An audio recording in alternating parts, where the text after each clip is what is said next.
नमस्कार जी, मैं मंजू। सितंबर की आज 23 तारीख है, 23 है। तो मैं डेट क्यों बता रही हूँ, वो इसलिए बता रही हूँ कि 3 दिन पहले मैंने 20 तारीख को जो कुछ 6 तरह के सीड ग्रो करना आपको बताया था।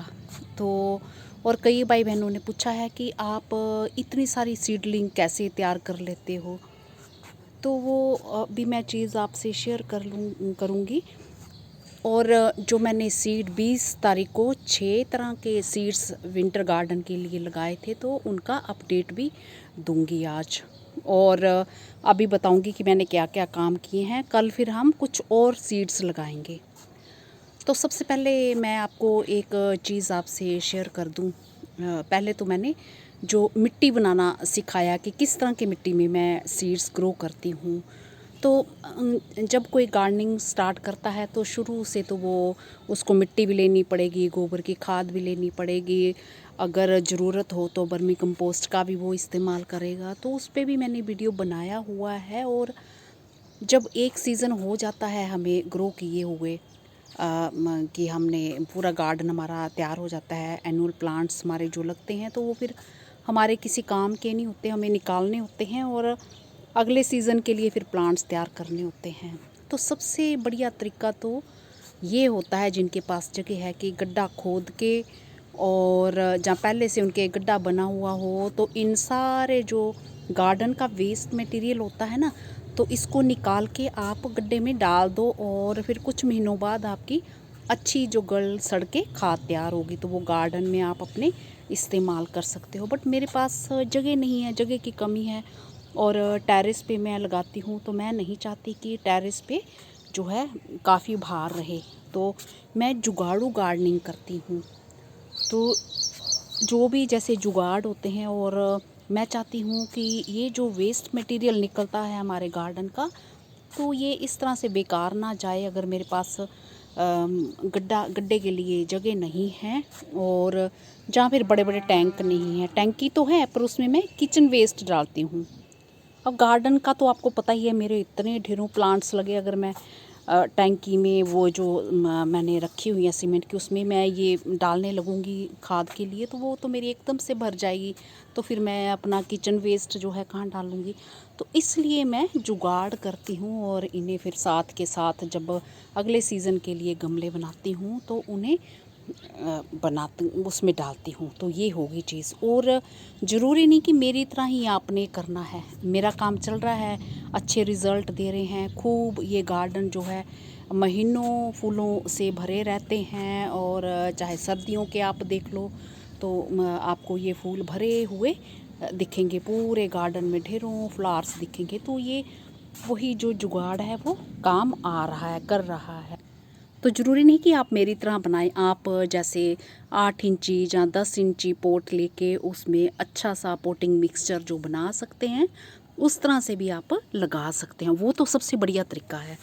बट मैंने कहा ना, मैं जुगाड़ जो है वो अपनी गार्डनिंग में ज़्यादातर वही चीज़ें अपनाती हूँ, और इससे मुझे सेटिस्फेक्शन ये होता है कि कुछ भी चीज़ जो है वो मेरी वेस्ट नहीं जाती, मेरे गार्डन में ही इस्तेमाल हो जाती है। तो मैं आपको उस वीडियो का लिंक भी दे दूँगी जो मैंने वेजिटेबल और ये एनुअल प्लांट्स के लिए सॉइल बनाना सिखाया है। तो वो भी दे दूँगी कि किस तरह से बनानी है। और जुगाड़ू मिट्टी तो आप देखते ही रहते हैं मेरे गार्डन में। तो मौसम मेरे यहाँ कभी बादल हो रहे हैं, कभी धूप आ रही है, इस तरह का ही रह रहा है। और गार्डन में फिर भी कोई फ़र्क नहीं है। ढेरों जो फ्लावर्स हैं अभी भी ये खिल रहे हैं। हालांकि मैंने जो जुगाड़ के लिए खूब सारे पौधे, खिलते हुए पौधे भी मैंने निकाल लिए हैं, और गमलों की जैसे मिट्टी बनाना मैं सिखाती हूँ, जुगाड़ू मिट्टी, तो उसमें इस्तेमाल कर रही हूँ। तो चलिए एक नज़र उस पर डाल लेते हैं। और फिर मैं जो सीड 20 को तारीख को लगाए थे, तो उनका जो मैं अपडेट देती हूँ। तो आज मैंने सुबह क्या काम किया है, आज मैंने एक पोट ये और ये खाली किए हैं। तो ये सब, किसी किसी पोट की मिट्टी बहुत अच्छी रहती है, किसी की अच्छी नहीं रहती है। तो मैंने बोला ना कि सारी इकट्ठी ये मिक्स कर देनी है, और मिक्स करके फिर इनमें भर देनी है। और एनुअल वाले के लिए मुझे पता है इनमें अच्छे प्लांट्स हो रहे हैं, तो मैं अभी फ़िलहाल कोई खाद नहीं मिला रही, बस मिट्टी मिक्स की है। और चीज़ बताऊँ मैं, तो मैं ये ग्रीन सी इनमें डाल देती हूँ। बट क्या चीज़ नहीं डालनी चाहिए, ये जो आप मैक्सिकन पिटूनिया देख रहे हैं, तो इसके हरे पौधे कटिंग नहीं डालनी चाहिए और मनी प्लांट की भी हरी कटिंग नहीं डालनी चाहिए। तो बोलने का मतलब ये है कि अगर इनको आपने डालना है तो सुखा के डालो, सुखा लो पहले, ताकि ये फिर इसके नए प्लांट्स ना बन पाएँ। तो जब हम ये छोटू छोटू जैसे हमारे पोट हैं तो इतना तो हम ये ग्रीन से भर देते हैं, और छोटी सी खुराक का कोई पौधा होगा तो उसको कितनी कर खुराक मिलेगी। अगर ये हम ग्रीन्स डाल देते हैं तो, और मनी प्लांट के भी और कुछ एक और भी पौधे होते हैं, तो कुछ महीनों के बाद देखते हैं कि इनमें रूट्स बनाती हैं कटिंग्स की, जैसे तोड़ मरोड़ के काट पीट के आप डाल देते हो तो न्यू पौधे इनके निकल आते हैं, तो वो हमें नहीं चाहिए। अगर वो जो नया पौधा हम लगाएंगे फिर वो तो खुराक पूरी ले नहीं पाएगा, जरा सी मिट्टी है क्या खुराक मिलेगी। तो इसलिए ये जो देख रहे हैं मैक्सिकन पिटूनिया, इसको सुखा के डालना, हरा मत डालना। तो ये हो गया। और इसमें जैसे ये वाले पत्ते हैं ये सब मैं अब नीचे डालूंगी, और कल फिर देखेंगे हम, ये मेरे बन जाएंगे तो क्या इनमें लगाना है। और कुछ एक कल ये मैंने ये खाली किया है, ये बनाया है, और एक ये बना है। तो ये जैसे बनते जाएंगे वैसे वैसे हम सीड्स लगाते जाएंगे। हाँ, एक चीज़ मैं और शेयर कर दूँ, मैं जो झांसी में इंडिया के सेंटर में रहती हूँ और मेरे यहाँ गर्मी खूब होती है और समर में 48 डिग्री तक टेम्परेचर जाता है। दिल्ली और दिल्ली के आसपास जगहों का काफ़ी कुछ टेम्परेचर मेरे यहाँ से मिलता है, बट मेरे यहाँ कुछ एक डिग्री टेम्परेचर ज़्यादा होता है, ज़्यादा गर्मी होती है मेरे यहाँ। तो बोलने का मतलब है कि एक जैसा ही करीब करीब रहता है। तो मैं जो है ये चीज़ जो गार्डन के ही अपने सीड निकालती हूँ, तो बस ये सोच के मैं अभी ग्रो कर देती हूँ, क्योंकि कई बारी बादल रहते हैं, मैंने बताया ना, तो मौसम ऊपर नीचे होता है, तो कई बारी हमारे पौधे जो लग जाते हैं, चल जाते हैं। नहीं तो ज़्यादा गर्मी रहती है तो फिर मैं अक्टूबर में ग्रो करना पसंद करती हूँ। और इतनी सारी लंबी लिस्ट है इनकी, तो मेरे जो है अक्टूबर महीने तक ख़त्म होते हैं, और कई बारी जो बहुत ही जो पौधे कुछ रह जाते हैं मैं लगा नहीं पाती हूँ, तो फिर नवंबर के पहले हफ्ते तक कोशिश करती हूँ। पर कोशिश ये होनी चाहिए कि अक्टूबर में ही ये सब काम आप ख़त्म कर लो, तो बढ़िया रिजल्ट्स रहते हैं।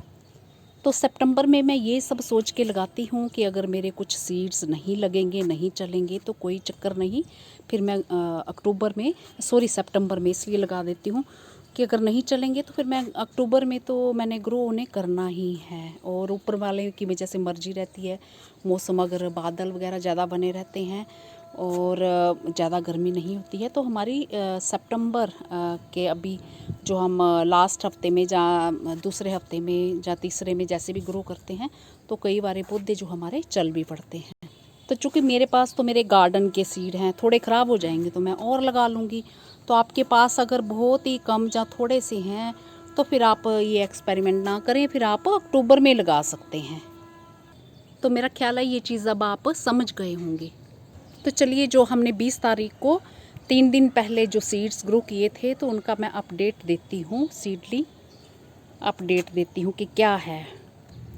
तो नंबर 1 पे एनुअल क्रिसैंथेमम जो ग्रो किए थे, तो इतनी पौध हो गई है, ये देखिए। और ये मैंने ये देखिए बड़े बड़े पौधों के नीचे पास में रखा, और इसमें ऐसे धूप भी छनते हुए आ रही है और बीच में बादल भी हो जाते हैं, तो ये काम। तो ये जो है 22 की सुबह ही निकलना स्टार्ट हो गई थी, तो अब स्टार्ट हो गई है, तो इसका मतलब ये नहीं कि जर्मिनेशन कंप्लीट हो गया है। कई बार सीड जो थोड़े ऊपर मिट्टी के रहते हैं और उनकी जड़ थोड़ा लेट बनती है, और जो थोड़ा मिट्टी में दबे हुए टच में रहते हैं तो उनकी पहले निकल आते हैं। तो इसकी 2 दिन में जर्मिनेशन 22 की सुबह ही कल मैंने देखा था स्टार्ट हो चुकी एनुअल क्रिसैंथेमम की। और ये दूसरे नंबर पे हमारा कैलेंडुला। तो ये देखिए कैलेंडुला के ये पौधे निकल आए हैं, और बीच में जो हैं ये मुझे लग रहा है कि उसके जुलाई के सीड निकले हैं। तो कैलेंडुला के भी जो है ये कल स्टार्ट हो गई थी, ये सब कैलेंडुला के ये कैलेंडुला के हैं पूरे। तो कैलेंडुला के भी 22 की सुबह मैंने देखा ये जर्मिनेशन स्टार्ट हो चुकी है, और ये कंप्लीट नहीं हुई है और अभी निकल ही रहे हैं। तो ये हो गए हमारे 2 तरह के हो गए। और तीसरे नंबर पे हमारा ज़ेवरीना होलीहोक, ये ज़ेवरीना होलीहोक ये है। तो इसके आज मुझे दिखे हैं, आज 23 की सुबह है, 23 की आज सुबह है, तो ये अभी ये दिखना शुरू हुए हैं, निकलने शुरू हुए हैं। तो हो सकता कल से हुए हो, तो ये आज सुबह मुझे इसके पौधे ये दिखे हैं, ये और कुछ अभी हो ही रहे हैं, तो इसकी पूरी जो जर्मिनेशन जो कंप्लीट नहीं हुई है। तो देखो 3 दिन में ही ये निकल आए और कुछ 2 दिन में जो मुझे दिखे। तो ये भी हो सकता है कि ये शाम तक निकल आए हों, मैंने क्योंकि चेक नहीं किया, मैंने तो कल सुबह ही चेक किया था। तो हमारे 3 तरह के हो गए हैं। 4th नंबर पे हमारा जो ड्वार्फ वाला गेंदा मैरीगोल्ड, ये हिसार यूनिवर्सिटी से मेरे हस्बैंड को कुछ सालों पहले उनके किसी फ्रेंड ने दिए थे। तो ये भी कल से मुझे दिखना शुरू हुए थे। 22 तारीख को, 20 को लगाए थे और 22 की सुबह ही इनकी जर्मिनेशन स्टार्ट हो चुकी थी और अभी कंप्लीट नहीं हुई है, अभी हो ही रही है। तो ये 23 की सुबह के अपडेट तो मैंने 3 बता दिए हैं। आगे ये जो है 2 तरह के हैं, इसमें कार्नेशन और डायंथस कार्नेशन और डायंथस स्वीट विलियम, और ये भी कल से निकलना शुरू हो गए थे। तो ये खूब सारे छोटे छोटे ये निकल रहे हैं और इनके सीड के ऊपर के हिस्से भी ये जो आप दिख रहे हैं, और मैंने टैग भी लगा रखा हुआ है। तो ये भी कल 22 तारीख से स्टार्ट हो गई, 2 दिन के बाद ही स्टार्ट हो गई। तो 5 हो गए, ये 2 तरह के हैं इसमें। और ये 6 तरह के एस्टर मुझे कल नहीं दिखे थे और ये अब निकलना ये स्टार्ट हो गए हैं, ये निकल रहे हैं। और कई सारे छोटे छोटे सीड, ये फुटाव हो रहा है और मैं देख पा रही हूँ ये खूब सारे ये निकल रहे हैं, बट ये आप शायद नहीं देख पा रहे होंगे क्योंकि ये बिल्कुल ऐसे कैमरे में आना थोड़ा मुश्किल लग रहा है। छोटे छोटे जैसे ये निकल रहे हैं, ये निकल रहे हैं, तो ये निकल रहे हैं। तो शाम तक मुझे लग रहा है कि काफ़ी अच्छे इनके प्लांट्स निकल आएंगे। तो इन सब को मैंने दीवार के पास ही रखा है और थोड़े छाया भी आ रही है, बीच में धूप भी ऊपर लग रही है और बीच में बादल भी रहते हैं ताकि नाजुक जैसी पौध हमारी ख़राब ना हो। और पानी बस उसी दिन दिया था मैंने, और बीच में थोड़ी बारिश हुई थी मेरे यहाँ, तो वो पानी पड़ा था। तो बहुत ज़्यादा पानी नहीं और वाटरिंग करनी है। और ये मेरे ये वाले देखो, ये मैंने जो पहले कुछ दिन लगाए थे, तो ये खूब अच्छी पौध हो गई है। ये धूप में ही है मेरी पौध इस तरह के। और ये जीनिया कितने बड़े बड़े हो गए हैं, ये ऐसे। तो अब जिन भाई बहनों ने कमेंट किया था कि आप इतनी सारी पौध कैसे तैयार करते हो, तो मेरा ख्याल है वो समझ गए होंगे कि मैं इस तरह से सीड्स डालती रहती हूँ और वो हो जाते हैं तो भी ठीक है, नहीं तो फिर मैं दोबारा से फिर से वैसे भी मैं कुछ दिनों बाद ग्रो करती रहती हूँ। और यही कारण है कि मेरे गार्डन में फिर ढेरों फूल जो हैं बने रहते हैं, पुराने ख़त्म होने लगते हैं और नए नए पौधे जो तैयार होते जाते हैं और वो ढेरों फूल उन पे फिर बने रहते हैं लंबे टाइम तक। ये मेरे वाटर लिली भी तो देखिए बड़े ही कमाल के, ये खिलते ही जा रहे हैं, लगातार खिलते रहते हैं। ये कोई दिन ऐसा नहीं कि जब ये नहीं खिलते हैं, तो नवंबर महीने तक ये खिलते रहेंगे।